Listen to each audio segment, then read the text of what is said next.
and this material will be used by other people, and can be broadcast or transcribed in different languages.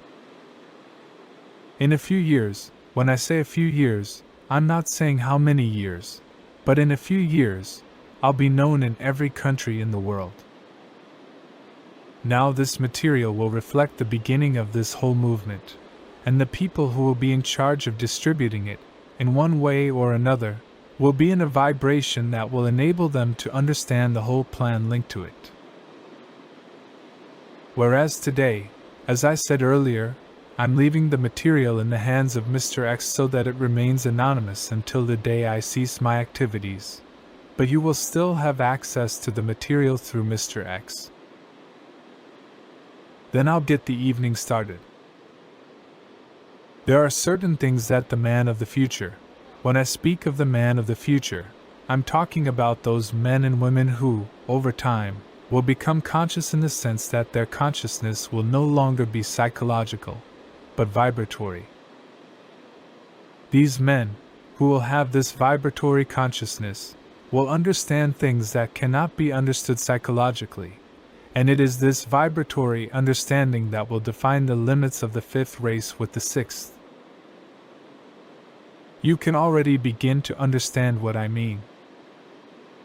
Where before you could converse psychologically with men with great ease, little by little it's becoming more and more painful, and eventually it will become very difficult for you, not because you don't want to converse with men, but because the very nature of your vibratory consciousness will have been altered to such an extent that any discourse on the psychological value of life will be useless, while any exchange with beings who have been vibratorily adjusted will enable you to talk endlessly about the nature of things.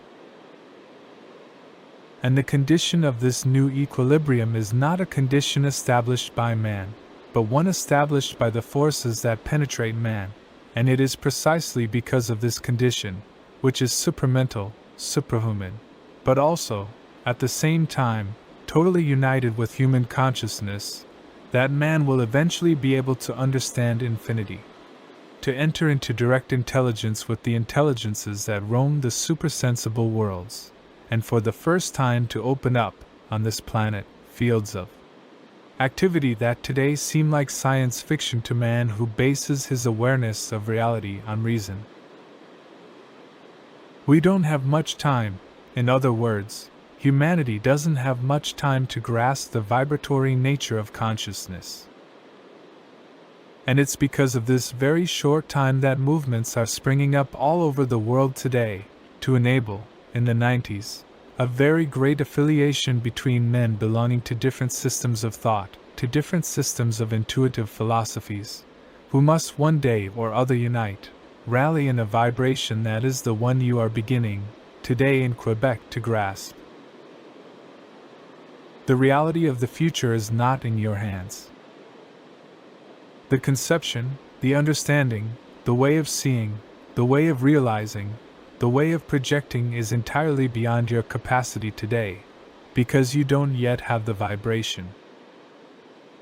Your vibration is not fully adjusted in the sense that your mind is not perfect, and your mind not being perfect, you are unable to dialogue perfectly with the invisible, and for this reason, to understand the laws of life that affect you and of which you will one day become aware.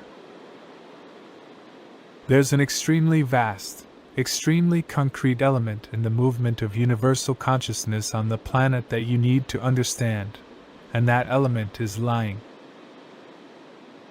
Let me explain the nature and function of lies in the evolution of a civilization or race. The lie is a distortion of reality which serves to imbue man's mind with a quality of reality, but by means of his emotion, in order to either prevent man from knowing certain things, or on the subjective level, allow man, who is the vehicle for it, to interfere with another person's lack of understanding.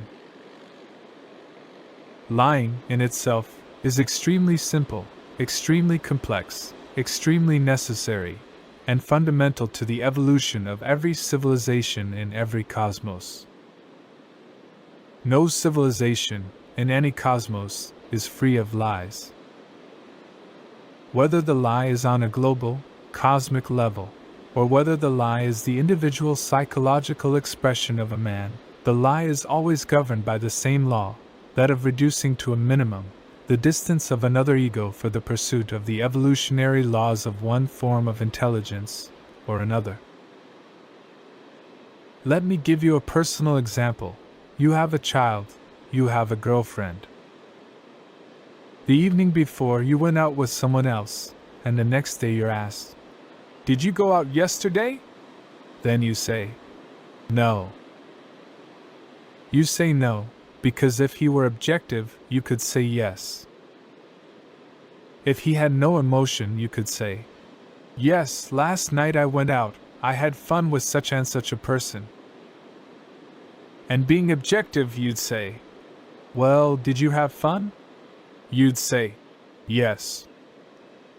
But not being objective, you're forced to say no. It forces you to say no because of his subjectivity. So automatically you're forced to lie because of subjectivity. On an evolutionary, global and cosmic level, it's all the same. For centuries, man has been subject to lies. This lie was necessary because man's emotions would have turned reality into such a fantasy that he would never have been able to become a man today. The most concrete example we can find in history is the contact between man on Earth and man from other galaxies. When these people came to our planet, they turned them into gods. So lying was essential, but lying is interpreted differently in different civilizations. In some civilizations, lying is a mind game. Examples include the Arabian countries and the Semitic peoples. For them, lying is normal. If you compare the psychology of Islam with the psychology of Christianity, it's like black and white. In Islam, we lie because it serves us.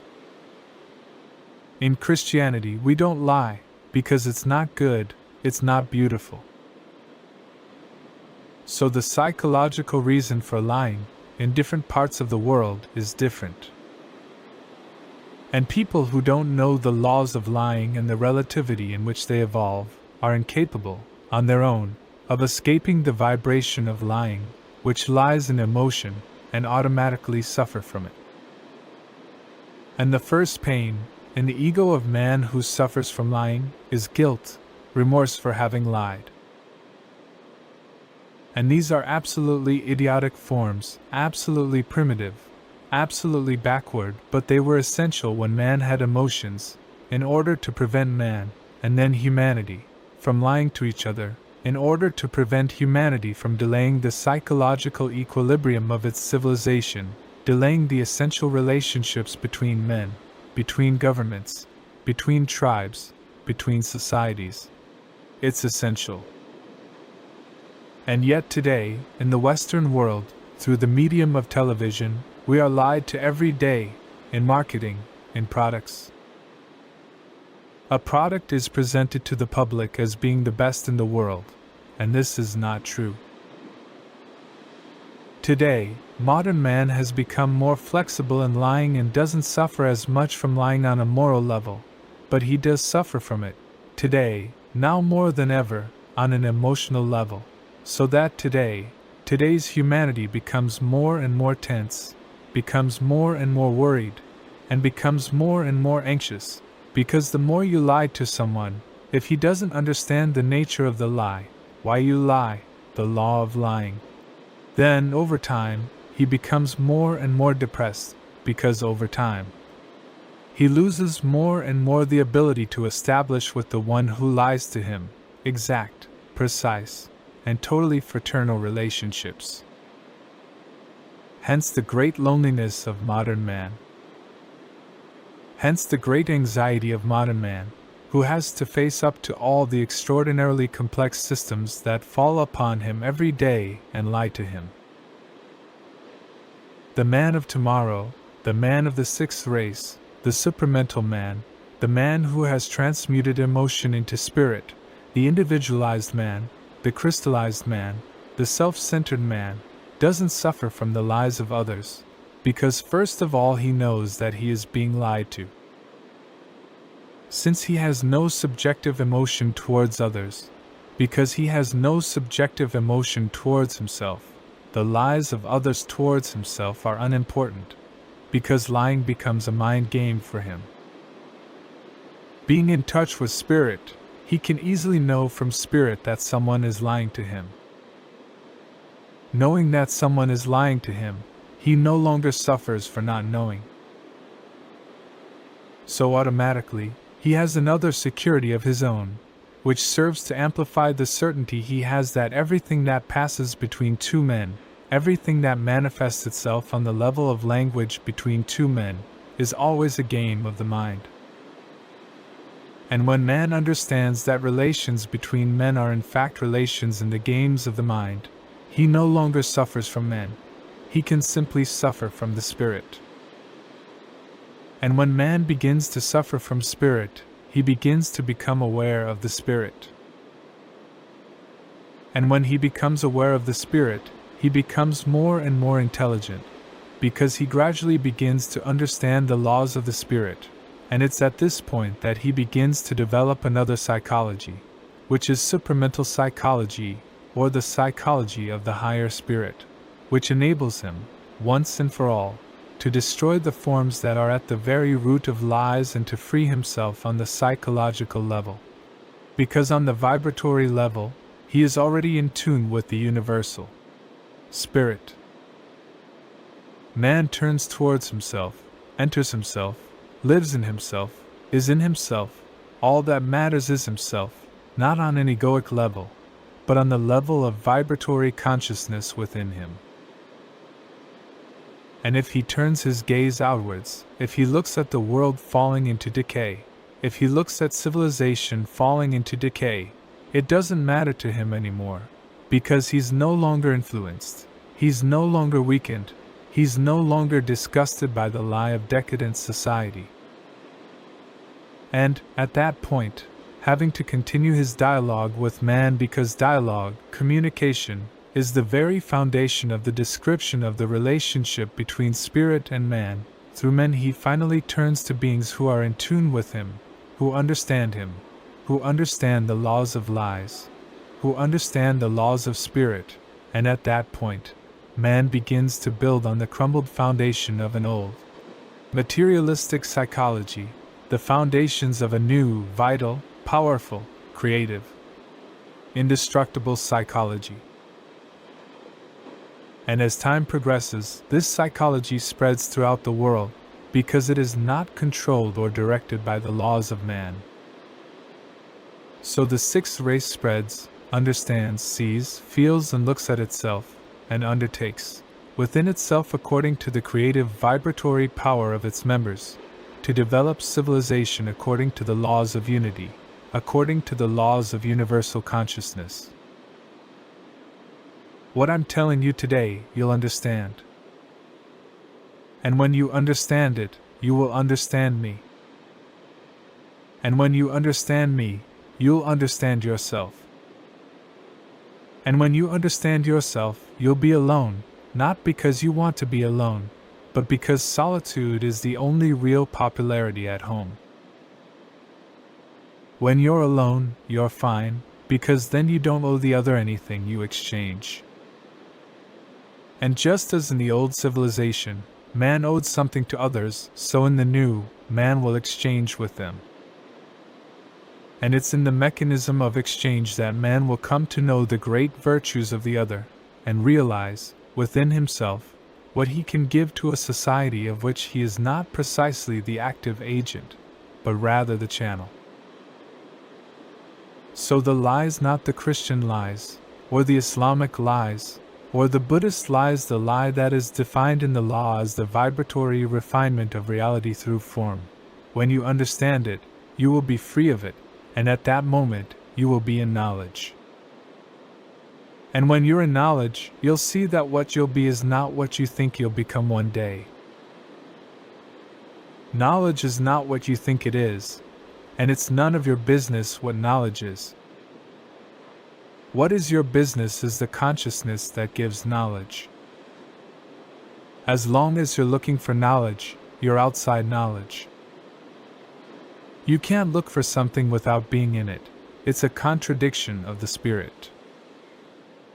And when you are in something, you are that something, and at that moment, the perception you have of that something is totally different from what you believed before. And, as you advance towards this knowledge, you are obliged to pass through the forest of lies, because it's only by destroying the law of lies within yourself that you reach knowledge. Lies are like an accumulation of thorns surrounding a fortress.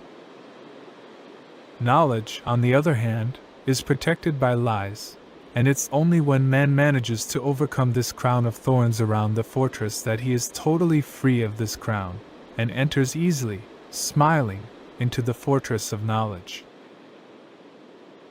I'm telling you, and I'm warning, not just you, but I'm warning all mankind that one day the whole of humanity will face the greatest of cosmic lies, the greatest lie imposed on the consciousness of mankind, and that will be contact between man and extraterrestrials.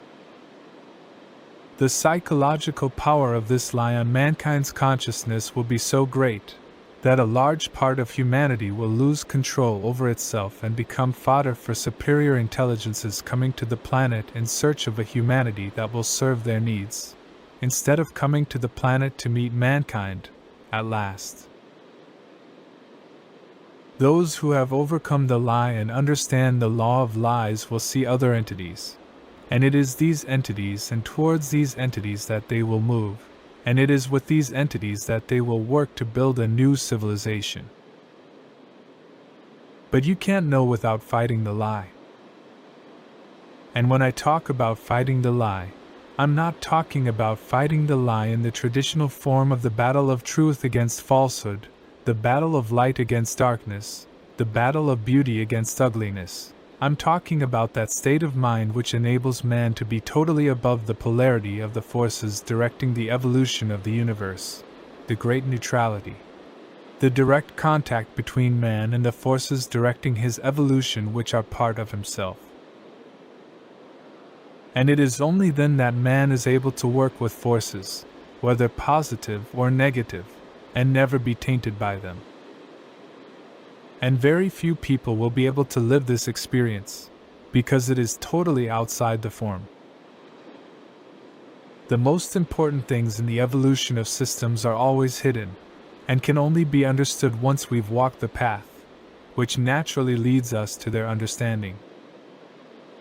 It is not written that man must know everything, it is written that man must understand everything.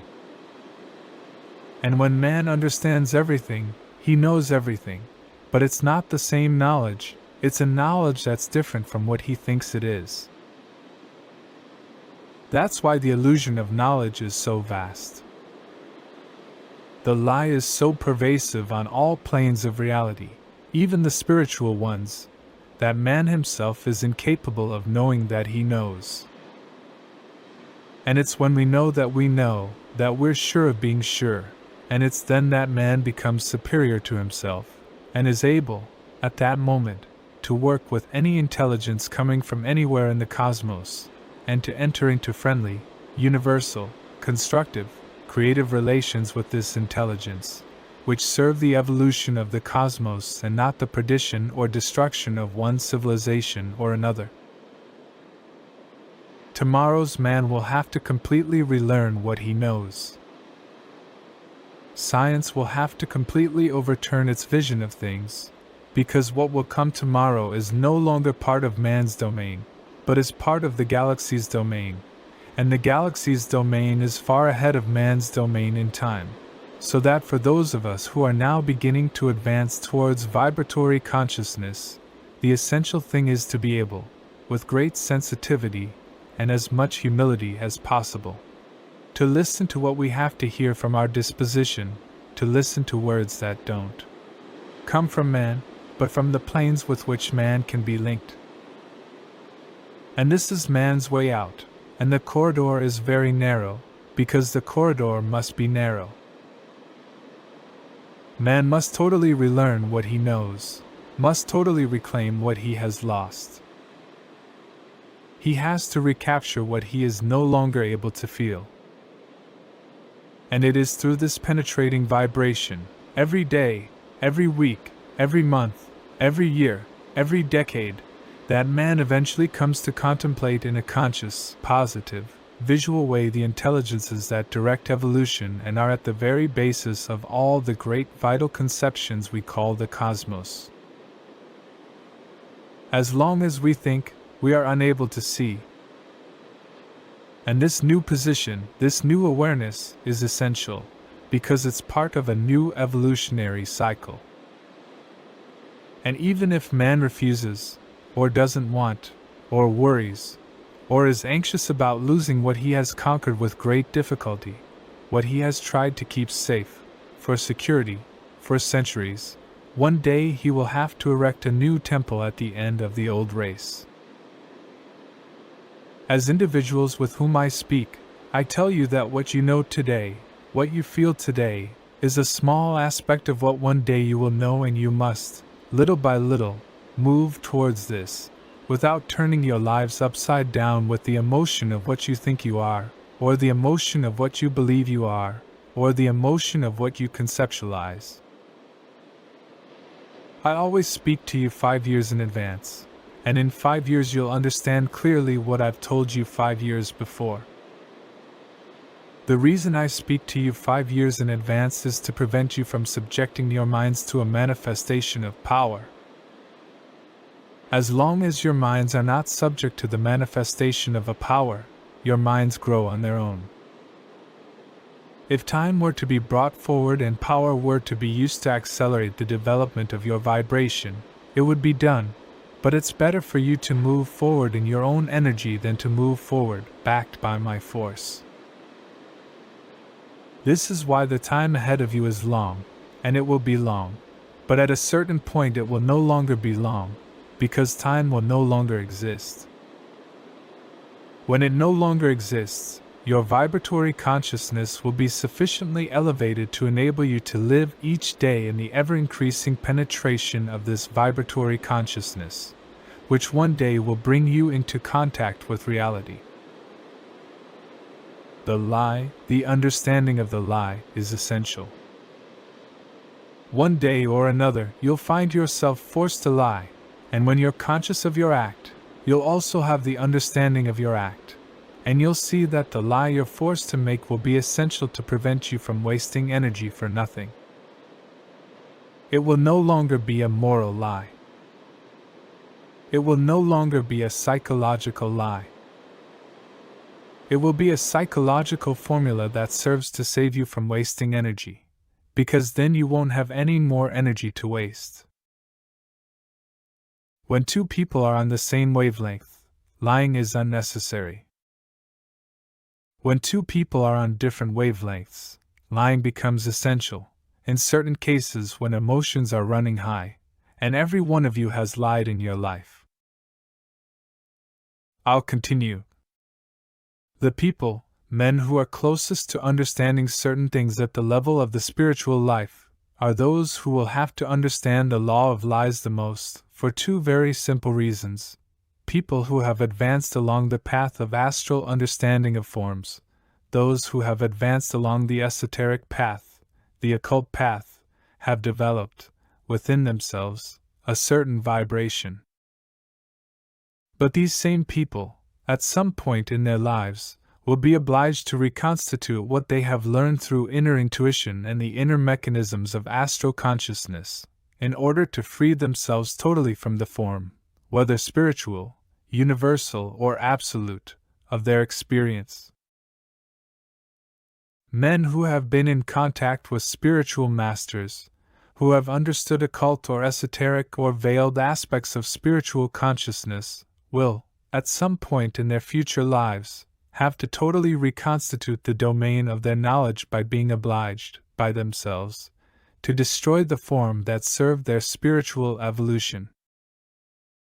I'm talking especially about those who have been initiated, either personally or by others, to conquer, to become aware of certain inner experiences that are themselves subject to the laws of cosmic falsehood.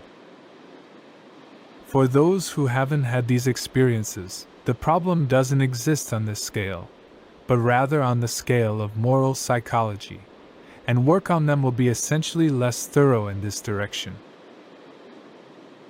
But all human beings will one day have to reconstitute in themselves and by themselves what is real, and man has been given, by vibratory resonance, the ability to perfectly interpret the duality of all forms that serve to convey on the human plane, in human experience, any aspect of knowledge. And this mechanism, this tool, has already been installed in human consciousness on Earth, and simply consists of enabling the individual to question everything that influences his mind. Everything man receives as information from other planes must at some point in his life, in his experience, be called into question, and when I say everything, I mean absolutely everything. And the man who will not be able to reconstitute the form that is imposed in his mind, because of his links with a certain level of consciousness, will be unable to destroy in himself the core that constitutes the essential part of the reality of the spiritual lie, because the cosmic lie is a spiritual lie, and when I say a spiritual lie, I mean a lie that is imposed by the spirit world beyond the possibilities of unveiling by the rational human ego.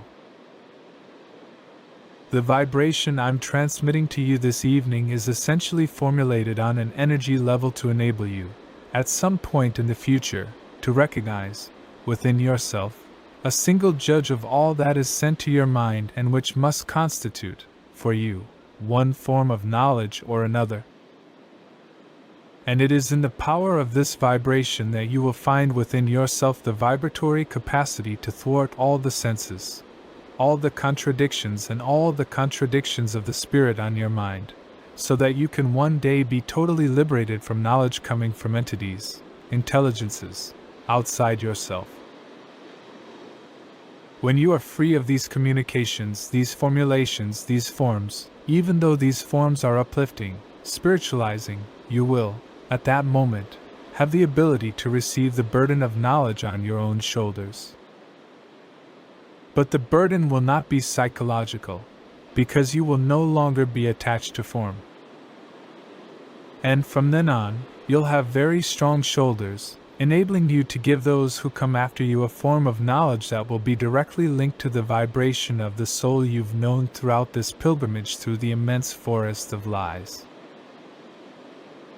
The man of tomorrow will essentially be a superman, he will essentially be a superior being, he will essentially be a being to whom no lie can be told, and from whom no knowledge can be withheld.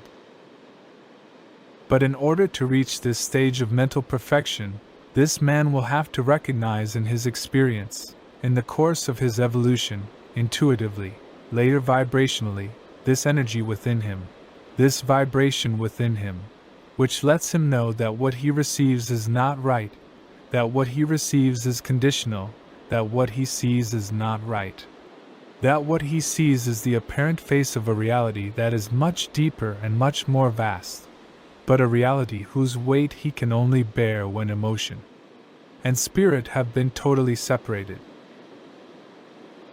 There's a natural weakness in man, and I'm expressing this weakness for the first time in human history, because man today is ready to conquer the heights of his consciousness and establish extremely close relations with the invisible worlds. And this thing, which needs to be amplified in human consciousness in order to release great energy within it, is this: God doesn't exist. When I say that God doesn't exist, I'm not saying that God doesn't exist. I say that the God of man does not exist, because the God of man is not the absolute God. Man's God is not absolute reality. The God of man is not the reality that manifests itself to him, when he is in a state to receive the powerful energy of light. Man's God is a phantom created by man through his feelings, to facilitate his pilgrimage on the material plane. Man's God is a psychological essentiality, a philosophical essentiality, a moral essentiality that has protected him for centuries against the advancing ramparts of barbarism. To ask, does God exist? Is a pointless question because it's part of man's thinking mechanism. Asking whether God exists is a fundamentally human question, rooted in man's emotional nature. When man is conscious, when man is man, he no longer asks whether God exists, since he knows that everything that is, comes from absolute perfection, and this absolute perfection is not in the realm of his own galaxy. So that the manifestations, in the galaxy of the principles of this absolute perfection, are not in the psychological realm of man, but in the realm of man's power. And it is when man is in the power of his consciousness that he will have access to perfect and total knowledge of what he conceives to be essentiality, in other words, the concept of God. Man can no longer afford to waste emotional energy organizing a mental puzzle in search of an infinity whose beginning or end he is unable to understand. The imposition of a concept of God on human consciousness is part of man's primitive history, and man will one day have to reconstitute the form that served his psychological and spiritual evolution, eventually destroying all forms.